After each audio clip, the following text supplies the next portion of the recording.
Благодарам, подпредседателе. Премиере, сега Pixel Group ли ја прави политиката на обновливи извори на енергија? Толку околу обновливите извори на енергија, јас ве прашав за пензионерите и како велат србите, као киша око краѓевце, затоа што немате одговор, а ги уништивте во меѓувреме пензионерите, па ми кажувате тука нова методологија. Тоа беше законот за кој што во време на ВМРО ДПМН беше донесен и го сменивте критериумот, па толку бевте смешни, кажавте дека тоа е некоја си шведска методологија. Значи нема повеќе со вас да реплицирам и да контрирам. Со премиерот на заменување кажавте отворено јасно се.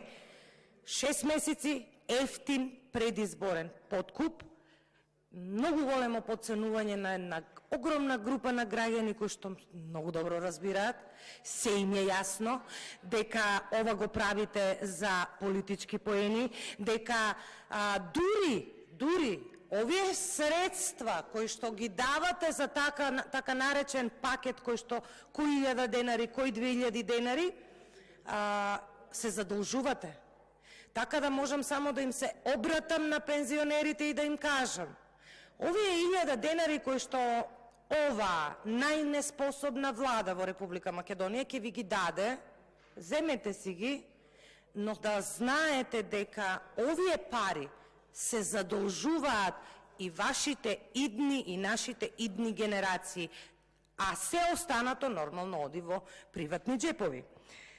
Ми кажувате дека 1000 денари, не знам, 1500, што е со тие со 20.000 денари пензија? Тие не заслужуваат да имаат или многу пари се 20.000 денари според вас? Дали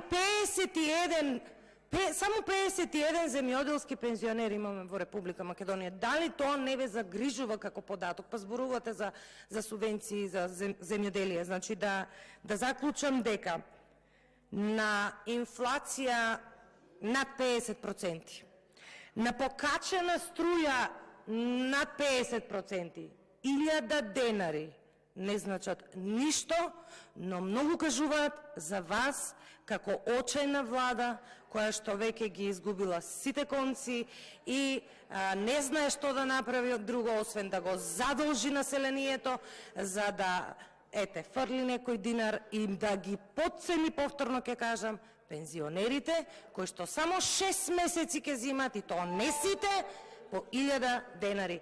Мудри се пензионерите и знаат да одлучат. Благодарам.